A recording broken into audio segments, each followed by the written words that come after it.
Ito ang tinatawag na sati. Isa sa pinakasikat na halal breakfast dito sa Zamboanga City. At sa episode na to, gagawin natin ang ultimate halal food tour dito sa Zamboanga City. Kaya binintay natin. Chura!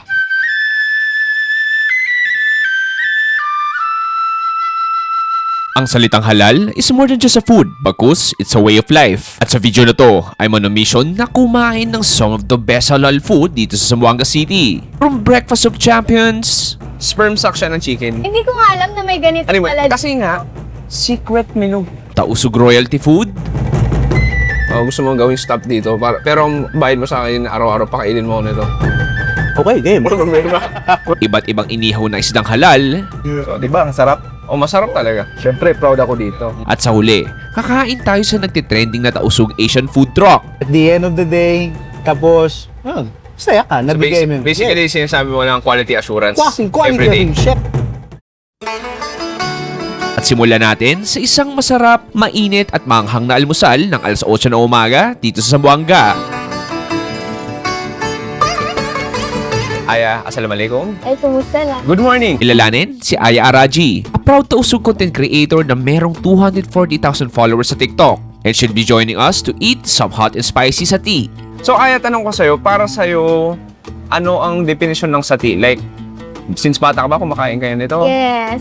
Ang sati kasi is parang family bonding na rin namin. Every morning, naging breakfast namin with my family. So, yeah. Ang sati is a jam-packed complete breakfast with grilled meat skewers, usually made from chicken, chicken liver, o beef. At partnered ito with sticky rice or tamu na binubuhusan ng rich, orangish, reddish thick sati sauce na usually nagawa sa sugar at uswete na nagbibigay kulay, cornstarch na pampalapot, at ang mixed spices na pampalasa. At ang sati ay tinaguriang fisherman food dahil madaling araw pa lang ay nagbubukas na sila. At itong Jimmy Sati ang sinasabing una nagdala ng sati dito sa Zamboanga. Nagsimula pa noong 1970s at ang may-ari nito ay galing pa mismong Holosolu. Tingnan natin yung sauce tsaka yung tamu. Cheers! Cheers. Uy. Yun ang nakakasawa no? Oo nga. Feeling ko hindi mo to first time, di ba? Hindi. Alam mo, sabi ko nga, bias na ako. Sati, one of my favorite dishes sa buong Pilipinas. Hindi lang sa Zamboanga. I mean, the flavors, the spiciness, yung curry flavor nandun, the sweetness definitely. Iba lang din talaga. Kumbaga, yung init niya, it brightens up your morning eh. Parang energize ka talaga. Pero ang sati, hindi lang tamu yan. Dapat, meron din tayo iba't ibang protina o karne. Tapos makikita mo dito, yung ibang karne natin dito, tinatawag nilang special menu. Katulad na sinabi ko kanina, ang common meat ng sati ay atay na manok, chicken meat, or beef. Pero dito, pag medyo suki ka na, bumulong ka lang na sinasabi nilang secret menu. At pwede ka nilang servan ng batikulon, native chicken, at ang tinatawag na buto or sperm sack ng manok. Which is way back 2022, hindi ko na-try si Jimmy's. Oo. Ngayon, first time ko lang din. First time ko rin. Katulad nitong tinatawag nilang batikulon. Tapos ito lahat, ano lang native chicken to. Hindi siya normal chicken. Sige, cheers. Parang balon-balon na yung texture niya yun. Manguya, may konting lutong. Yeah. Chewy, So, kung try ito next, ito yung native chicken wings. Diba? Puso ng mga garlic parmesan ngayon, salted egg. Pero dito sa Jimmy's, meron silang sati na chicken wings. Nala. Okay. Nagigits yung pagka-native niya. Hindi siya sobrang lambot. Yeah. Diba? Pero malasa. Are there any challenges being a tausug at the same time being a content creator? Sometimes, yes. Kasi, as a tausug, syempre Muslim kami. So, minsan, kailangan din namin maging careful sa kung anong i-content namin, ganyan. Lalo sa sa mga trends, di ba? Sa mga trends. The other side of the coin, ano naman nagustuhan mo bilang tausug and as a content creator? Like yung fan base mo ba? Ganon? Yes. At saka yung mga sumusuport. And, wala, masaya lang siya. Next, gusto kong itry, itong kakaiba. Ewan kung nakain mo na to, Aya. Meron silang tinatawag dito na buto. Itong buto, basically, sperm sack siya ng chicken. Yes. Okay, so first time mo to? Yes, first Okay. time ko. Hindi ko nga alam na may ganito Anyway, pala. kasi nga, secret menu. So basically, tsura niya parang atay na may itlog sa gitna. Akala ko nga atay. Ready ka? Okay, cheers. Lasang atay siya, yung dito sa may. Yung gitna, antikman mo yun, parang itlog. Basically, First time ko kasi ayun ganun texture. Parang siyang ano, no, basically itlog na mas squishy, mas parang may cream sa loob. Yeah. Ilang tausog, ano yung pinaka-proud ka? Ang mga tausog kasi mababaliit, matulungin, and masarap magluto. So, napansin ko, hindi to yung once or twice or thrice na punta mo dito sa Zamboanga City, di ba? So, anong nagustuhan mo dito sa Zamboanga City? Thank you ang ganda. Masyak ako doon, ako yung tinanong niya. Pero ang ganda ng tanong mo. Actually, marami nagtatanong yan, bakit mahilig ko sa Zamboanga City. Siguro kasi nung unang punta ko dito, hindi ko ine-expect na ganito siya kaganda. So, syempre may konting stigma at the back of my head na parang, okay, kailangan mo mag-ingat, ganyan. Pero pagpunta ko, sobrang baliktad. Yung pagtuwing gabi, ang daming mga pagkain na stall sa labas, yung mga teenager na tambay sa labas, alam mo yun? So, kaya siguro siya ganun ka-special sa akin kasi ito yung unang probinsyang pinuntahan ko na sinasabing mag-ingat ka. Yes. Pero pagdating doon, daw mag-iingat. Hindi kalayon sa Jimmy's ang susunod na halal food trip destination natin, kung saan ay makakain ka talaga ng authentic tausug food. Chef Fan, assalamualaikum. Waalaikumsalam. Chef Fan, where are we right now? We are at Auntie N's restaurant here in Zamboanga City. Kilalanin si Irfan Amil, aka Chef Fan, a young emerging chef and a content creator that is promoting tausug food in the modern era. Family-owned restaurant started by me and partnered with my mom to help it grow and to help spread awareness for tausug food. Tausug is a Muslim ethnic group primarily inhabiting provinces from the Sulu Archipelago, katulad ng Tawi-Tawi at Sulu. At ang Auntie N's is a one-stop shop for your tausug needs, from different bangbangsug or desserts, cooking ingredients, and of course, their wide array of delicious tausug dishes. So eventually, nung nasa Manila ako, when I was studying, I started craving tula ito. Pinadalhan ako ng mom ko ng pamapa and taught me a recipe on how to Okay. make tula ito. And doon ko na feel yung sense of satisfaction talaga that I always get when cooking. Chula Itum, which is this one. Yes, sir. Yes, That sir. we should try habang mainit pa. Tiula Itum is food for royalty. It has a midnight broth na ang base ay pamapa or burnt coconut mix paste that is foundation of some of the best tausug dishes. Chunks of tender beef with soulful soup made from aromatics like ginger, turmeric, and lemongrass. Cheers. Cheers. Oh, wow. Ang sarap. Iba, no? Iba talaga, no? Iba Parang yung lemongrass, unang malalasahan mo. Yung charcoal burnt smoky flavor nandun. Yung alat nandun. Oh, nice. Bukod sa sabaw, kailangan karne talaga. Nauna na ako, Pop. Sorry. Ano ba naman?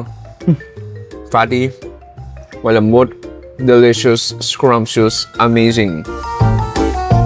Any challenge na magtayo ng tausug restaurant sa Zamboanga? Honestly, there's this certain mentality when it comes to tausug people about tausug food. Majority of the tausug spots here in Zamboanga, para siyang karenderya style. And nobody's like pushing forward to elevate. Maliban a small handful of chefs and cooks that are trying to elevate, but we're receiving a lot of backlash kasi parang a lot of people are, kumbaga, okay na sila na nasa kaday-kaday or karinderya ang tausug food. And they're not hoping for more. Ako, I disagree. I want to push for more. I want to push for quality tausug food. I want to push for more people outside of the tausug community to learn about tausug food. Here's a restaurant, we're still serving the traditional way on how I learned how to make it. Okay. Tulad na lang nito. Ito kakaiba. Itawag tong That's what we call kaliya. kaliya. Tausug version. Kung nakaraan, kumain tayo ng kaliya manok na mga yakan sa lamitan. But this time, we will devour a tausug version. Kaliya is a curry-like coconut milk-based chicken stew with shredded papayas. And it's built with two constructions of dishes. Ang una, ang papaya, thinly sliced papaya or mixed with bubuk. Or a dust powder made from toasted coconut with secret aromatics. Put some red onions in the pan, lemongrass, diced chicken meat, and our papaya with bubuk. Add coconut milk, turmeric, pepper, tapos dagdagan mo pa ng bubuk. Then, give it a mix. On the other hand, let's cook the chicken. On a pan, add some red onions, lemongrass, red chilies, and add the chicken. Add some additional bubuk and the coconut milk. turmeric powder, pepper, salt, and seasoning. Add water as needed, and additional bubuk again. Then mix until cooked. And it's time to vault in. Ang flavorful papaya will be the base, and add the chicken kalia on top. And of course, huwag mo kalimutan yung sauce. Itong kaliyap, alam mo, bro, no? Hindi siya familiar sa akin, to be honest. Parang medyo ngayon ko lang din siya narinig. So, itong pagkain na ba to, like, very common tausug food ba to o hindi? It's a common tausug food. You see it a lot on special occasions and gathering. So, kayo try itong chicken natin na may sayul or yung papaya. At sa same time, may chili din.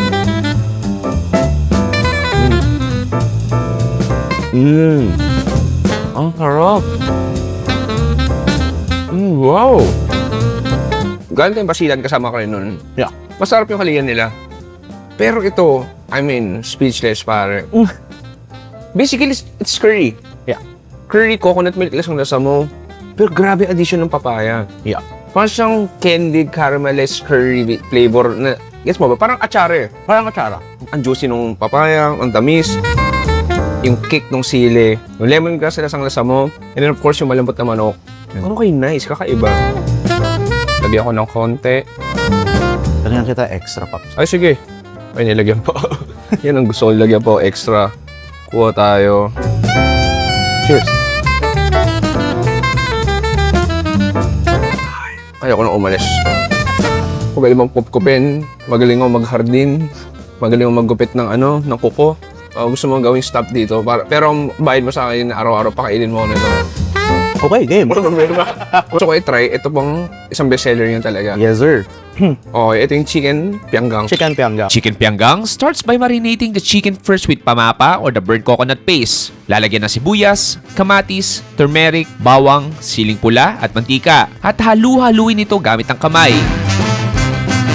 I-add na yung protina and gently massage the mixture into the chicken thighs. Once fully coated, it's time to cook. On a hot pan, add the lemongrass first, then the marinated chicken. Add water and additional pamapa. And fry it a little bit, then add the coconut milk.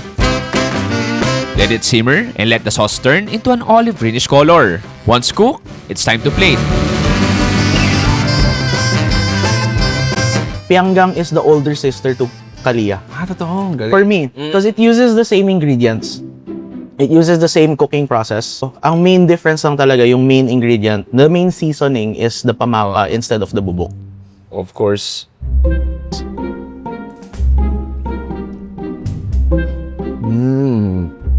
Sweet, smoky, coconutty, milky.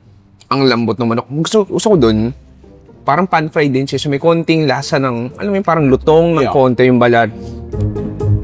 Pero that pamapa talaga, yun yung game changer. Yes. Galing, sarap. Bilang parte ng kabataan. Sabihin natin, pasok na ng kabataan. Sige, sige. Wala pa naman yung 30. Ano yung nakikita mo sa future ng Tausug Cuisine 5 years from now? 5 years from now, inshallah, mura-murahan, like, 5 years from now, Tausug Cuisine, I want it and I'm pushing for it to be mainstream. I want... Which is hard, no? Which is hard, hard. pare. Ang hirap. Because it's very unfamiliar to the non-Muslim community. But I see the potential.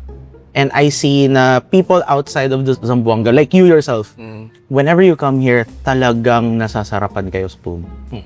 I think, Chef, no, it's a long game. It is. Pero magiging worth it naman. Step by step. Inshallah. Chef Vance, maraming salamat. Dito sa Zamboanga, huwag ka magtataka if madalas may usok. Hindi yan polusyon. Bagkus, yan ay mga nag-iihaw lang sa alsada. Nag-iihaw ng isda o iba't ibang seafood. Or baka naman, dito lang yan sa Utoms. Alam mo, sabi ko nga, pag gagawa ko ng isang halal food tour, hindi pwede hindi ka kasama. Al, we've been together, nagsama tayo noong 2023, Sulu, Tawi-Tawi, Basilan, Panagrado, nakita nila yon.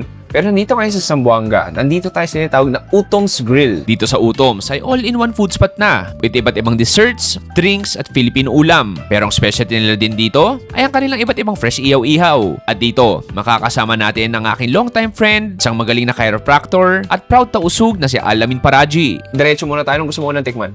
I think, eto. Okay, cheers. Cheers tayo, Pops. Sarap talaga. Simple. Medyo buttery yung pinaka base na nilagay sa kanya. Itong sa labas, juicy and meat sa loob. Tinatawag na lutong bahay lang. Gusto ko nung next try, itong inihaw na puset. Cheers. Cheers. Smoky, Fresh talaga pa. fresh, well charred. Pero parang may kulang. Ano? Carbs. Ito yung paborito ko. Siyanglag. Siyanglag. Gawa to sa kasaba. Ano yung kilawin dito? Ito yung ulam natin. Saktong-sakto yan para sa siyanglag. Oo. Kaya kung ano siyang lag. Siyanglag. Okay, cheers. Cheers, Pab. Sarap. Kakaiba yung ano nung siyang lag no? Malahing ang tawag sa amin. Ang sarap siya pag medyo malahing. Ayun, oh. Sobrang chewy niya. Parang rice cake yung texture niya. Pero ang galing na-absorb niya yung lasa ng ano, kilaw natin na may konting gata. Maasim, matamis yung sibuyas. Al, gusto ko tanong sa'yo. Ikaw, laking tawi-tawi ka. Isa ka sa nagpo-promote ng Tausug culture. Anong kinaka-proud mo bilang Tausug na nakatira dito sa Zamboanga? Tulad ng nandito sa table natin ngayon. Oo. Ito na yung mga pagkain namin. Yung kinakain mo ngayon, the way you appreciate it. So, di ba, ang sarap. O, masarap talaga. Siyempre, proud ako dito. Try natin tong panga. Okay, dito. Oh, nice. Grabe. Grabe yung flesh niya. Okay, kuha ako. Kuha din ako dito. Oo, dahil nandito na rin, eto na may sausawan mo, natin. pre. Sige, mauna ka na. Konti naman yan. Ano ba yan? Ano ba ito pinalaki? Yun, yan. Nila. Ang sarap yung sambal niya. Sarap. Matamis, mag-garlic, manghang. Di ba ang tawag dito pa? Bubok. Diba, pwede mo ilagay yan sa ano mo? Kanin. Sa siyanglag mo, sa kanin mo. Yung tinatawag na Agal-agal. agal-agal. So, seaweed. Seaweed to. Okay, cheers. Cheers. Dahil ito yung last na isa. Nung sabi mo, Pops, favorite mo to, sabi. Yes, kaya ko to pinahuli sa'yo. Kasi Oo. ito yung favorite ko. Yung tinatawag na, Buong ang tawag sa amin.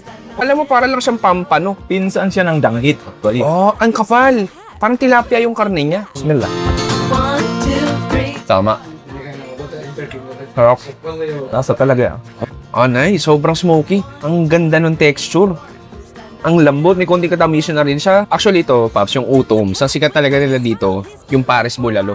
Wow. Oh, pero hindi ko na na-try dahil medyo busog na ako. Tapos sabi ko, mas gusto ko seafood din talaga. Dahil yun mas hinahanap ko. Pero best seller nila Paris Bulalo. Pero hindi ako nagsisisi. Dahil kahit yung mga inihaw nila, yung panga, yung squid, yung isda, Pa lang, oh. masarap eh. Sobra na Kahit yung sauces nila, pare. Sige, cheers. Cheers. Pagsapit ng dilim ay buhay na buhay pa rin ang Zamboanga. At may tumimbre sa akin na meron daw isang halal food truck dito na hindi magkamayaw sa orders dahil sa sarap ng kanilang iba't ibang Asian dishes. Welcome to Bambas by Chef Mick. Unang tanong ko sa'yo, ano ang Bambas? Anong ganap niya dito? Siniserve namin, Southeast Asia na, Okay. halo-halo na, Singaporean, Indonesian, Thai, halo-halo na. And then, mix ko na lang, ginawa kong fusion.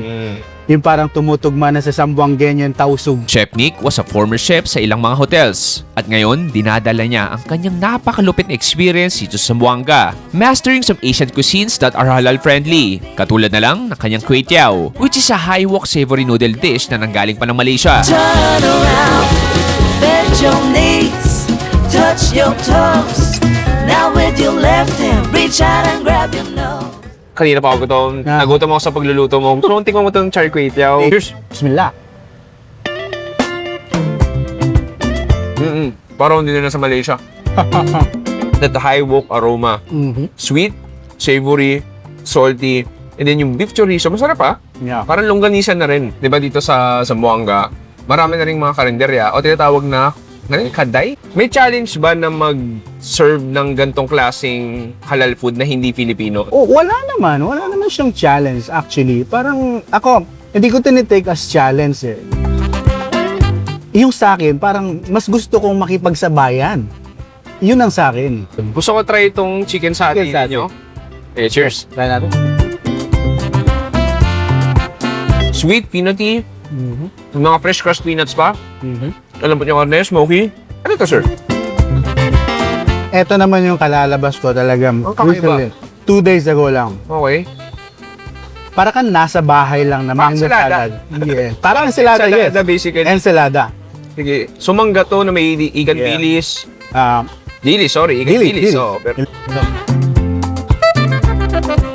Oh, wow, sarap. Really? Parang siyang somtam. Somtam. Yeah. Sa Thailand. Somtam. Yun nga, kasi yung pinaka-base nun, fish sauce. Oh, nice. And then yung sourness ng mangga. Yeah. Konting katamisan din. Ang sarap ng pang-palate cleanser. Last is their signature nasi goreng. It starts with adding the egg on a high fire wok. Tapos, yung kanin. Add some pechay, homemade sambal, give it a mix. Pagkatapos, yung kanilang nasi goreng sauce. Then, give it another mix hanggang maluto. For plating, lalagyan ng veggies on the side and their flavorful fried chicken. And boom, heto na ang nasi goreng with fried chicken ng Bambas. Ito na yung ating nasi Alright. goreng ayam bukot. Siyempre, kailangan kong pasagin yung side Egg, of yo. egg. There you go. Kuha ng konting nasi goreng natin dito. Hey, cheers!